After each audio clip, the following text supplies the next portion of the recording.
She said she needed space. Not a breakup, just distance. Time to think. Time to process. Time to figure herself out. I nodded. I didn't argue. I'd been with her for 3 years, through anxiety spirals, job switches, even the year she ghosted her entire family. Space wasn't new, but this time felt different. The shift was quiet but sharp. Her texts turned shorter. Her body language felt colder. We still lived in the same apartment, still shared groceries, still watched shows together, but the warmth was gone, replaced with something staged. Like she was rehearsing for a version of life where I wasn't in the scene anymore. At first, I chalked it up to a phase. People drift. Things ebb and flow. We were adults, not teenagers. Relationships take work. Maybe this was the work part. But she was doing a different kind of work. She stayed late often. Claimed her boss needed her help with onboarding someone new. Said she was picking up extra shifts to save for future plans. She always added that part, future plans, as if that vague hope was supposed to anchor me through the slow unraveling of everything else. And like an idiot, it did. Because the worst betrayals aren't the ones you see coming. They're the ones you defend. So I kept defending her. When she stopped kissing me goodbye, I told myself she was tired. When she started sleeping in hoodies, I told myself it was just cold.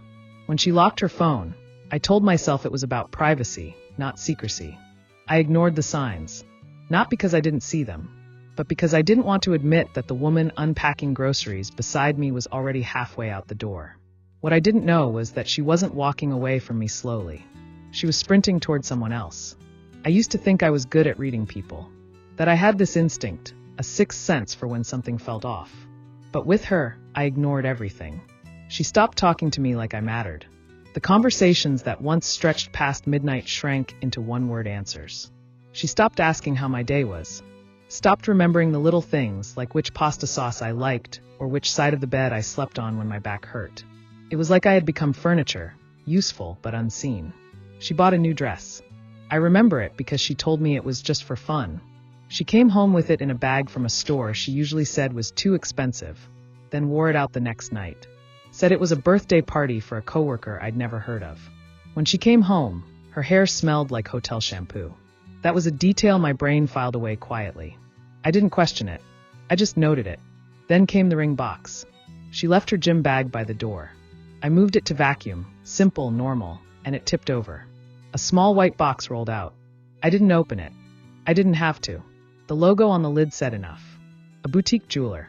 Custom pieces. One of those places that does hidden halo settings and signature cuts. She hadn't told me she was buying jewelry. But 2 days later, she wore a thin gold ring on her right hand. Nothing dramatic. Subtle. Like something meant to stay unnoticed, unless you were the one paying attention. She didn't flinch when I saw it. Just smiled like everything was normal. And that's when it hit me. She wasn't lying to me directly anymore. She didn't have to.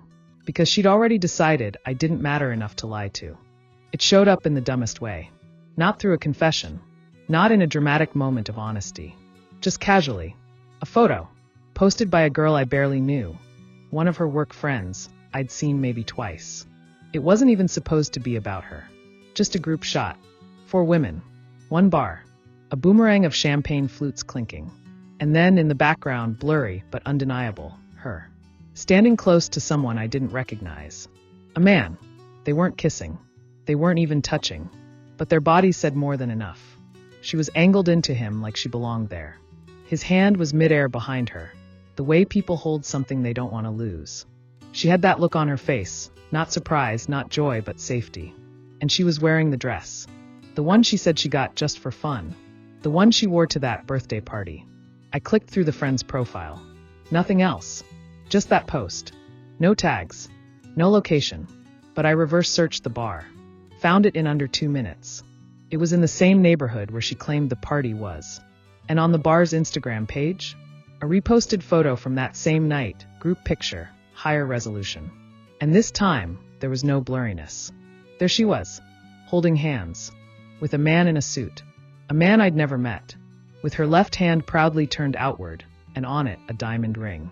After I saw the photo, after I zoomed in, blinked twice, closed and reopened the page like it might change, I just sat there. Still. Quiet. Breathing like I was in someone else's body. You always think the moment you discover the truth will be loud. Violent. some kind of emotional combustion. But it wasn't. It was silent, clean, sterile, like the moment right after a wound stops bleeding, when the pain hasn't caught up to you yet. She came home around 10. Hair down, lipstick gone, that same thin gold ring on her right hand, not left. Not yet. She kicked off her shoes like nothing had changed. Asked what I wanted for dinner. Said she was tired. Said her feet hurt. Smiled when she said it. That soft smile she used to give me when we were new. I smiled back, because the truth is, it's easy to lie when you've been taught by the best. She climbed into bed beside me, rolled away like she had every other night, wrapped herself in her blanket like I wasn't there. And within 5 minutes, her breathing shifted into sleep, real, deep, content sleep. That was the part one couldn't stop thinking about. She slept, knowing what she'd done, knowing what she was planning, knowing I was right there, sleeping beside her, while she wore another man's ring under a lie. I didn't sleep that night. I just stared at the ceiling, listening to the rhythm of her breath. Not because I was hurt, because I was deciding what to do. There's a version of me in another timeline who might have confronted her. Shouted, demanded answers, slammed doors and packed bags and posted something online just to hurt her back. But I wasn't interested in rage. I wanted precision. I wanted her to feel what I felt, not through anger, but through clarity. So I got out of bed around 4 a.m. Quietly, carefully, opened my laptop, created a new folder on my desktop, named it, for him. It started with screenshots, not because I planned to use them yet, but because I wanted a record, something beyond memory, something I could hold in my hand when the doubt tried to crawl back in and convince me I'd misunderstood. I found everything I needed in less than an hour. There were messages, emails, calendar invites labeled strategy meeting, that lined up perfectly with the photos I found on that bar's social media. A reservation under her email for a table for two at a rooftop steakhouse. She'd never taken me there. Said it was too expensive. Then came the receipts, her Apple Wallet, synced to her iPad, which she hadn't thought to log out of. 2 Uber rides to the same address. A hotel, 1 city over. Booked under a guest account. No points earned. No trail she thought I could follow. Except she used my card to pay for coffee the next morning, and forgot to delete the digital receipt. She wasn't just careless. She was confident. That's what got me more than anything. How easily she moved through this double life. Not nervous. Not cautious. Just entitled. I compiled everything into a clean folder structure. Photos. Timestamps. Location tags. Side-by-side comparisons of her stories and what really happened. And then I wrote a note. Not an emotional one. Not bitter. Just a clear, 1-page summary for the man who thought he was about to marry her. It included dates, names, my contact info, in case he wanted to confirm anything. I wasn't trying to destroy them. I just believed he deserved the choice I never got. The flash drive cost me $7 at Walgreens. Small. Black. Nothing fancy. I copied everything. Ejected it. Slipped it into a tiny envelope and wrote 2 words on the front. For you. I didn't know his name, but I knew where he lived. It was a Tuesday. No symbolism. No anniversary. No hidden meaning. Just an ordinary weekday that became something else the moment I dropped the envelope into his mailbox. I drove across the city with the envelope sitting on the passenger seat, barely moving. It was light, less than an ounce, but it felt heavier than everything I'd been carrying for weeks. The weight wasn't in the flash drive. It was in the silence behind it. I didn't knock. Didn't ring. Didn't wait. Just walked up, opened the box, slipped it in, and left. Like it was a bill. A routine delivery. But it wasn't routine. It was truth. I didn't know when he'd find it. I didn't know how he'd react. I didn't even know for sure that he'd believe it. Maybe he was just like me, good at ignoring signs, loyal to his own denial. Or maybe he already suspected, and this would be confirmation. What mattered wasn't what he did with it. What mattered was that I did what she never expected. I told the truth. Not loudly. Not vindicatively. Just finally. That night, she was quiet. I don't know if it was a coincidence, or if some part of her already sensed it. The shift, the countdown. She sat on the couch scrolling her phone like always, but she looked distracted. Edgy. Like her body was still, but her mind was spinning somewhere far away. She asked if I wanted to watch something. I told her I was tired. I didn't say much else. Because the truth was already on its way, and the clock had started ticking. The first sign came the next afternoon. She was sitting on the edge of the bed, scrolling her phone with a tension she wasn't trying to hide. Her shoulders were hunched forward, her thumb paused mid-swipe, her eyes locked on the screen like she was waiting for a bomb to go off. I walked past her toward the kitchen and caught the glow of her screen in the mirror. Unread messages. Missed calls. A name I didn't recognize. But the pattern was familiar: 5, 6, 7 missed calls in a row. Then silence. Then 3 dots typing. Then nothing again. She didn't eat dinner that night. Said she had a headache. I nodded. Said nothing. The next morning, she was still in bed when I got up. Hair a mess. Phone face down.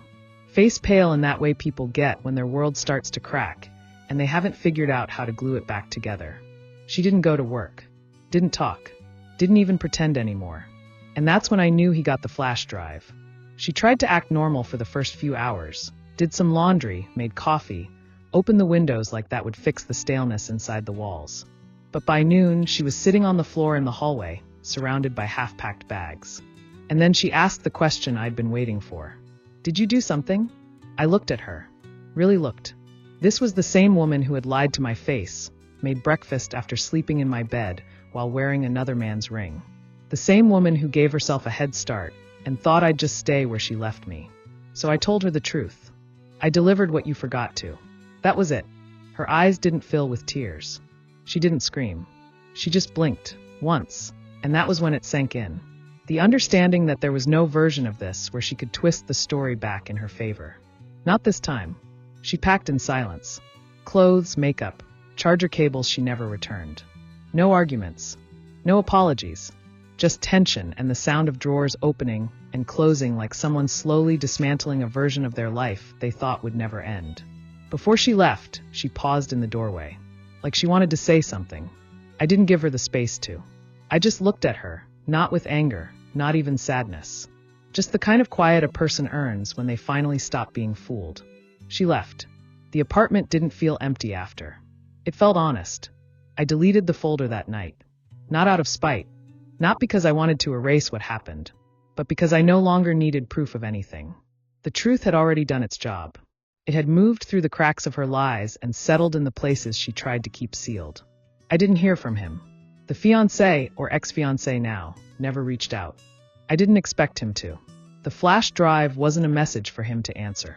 It was a mirror. A clear, unforgiving one. I just gave him the chance to see what I saw. Whether he walked away or not, that was his decision. But I knew what I had done. I gave someone back their time. Something I wish someone had done for me. The apartment felt different now. Not because she was gone, but because I stopped waiting for someone who had already left. I cleaned out the closet, changed the sheets, deleted old playlists. Little things. Simple. Quiet. Freedom doesn't always show up with fireworks. Sometimes it's just the sound of nothing. The lack of pretending. The absence of emotional noise. I went to a coffee shop the next morning and sat by the window. Watched strangers walk by. Smiled when a dog barked at a street musician. Answered emails. Replied to friends I hadn't talked to in weeks. And for the first time in a long time, I wasn't wondering where she was. I wasn't wondering who she was texting, or whether I was being too sensitive, or if I needed to be more forgiving, or if I was just overthinking. I was just there, breathing, whole. She got engaged while still living with me. She wore another man's ring while sharing my bed.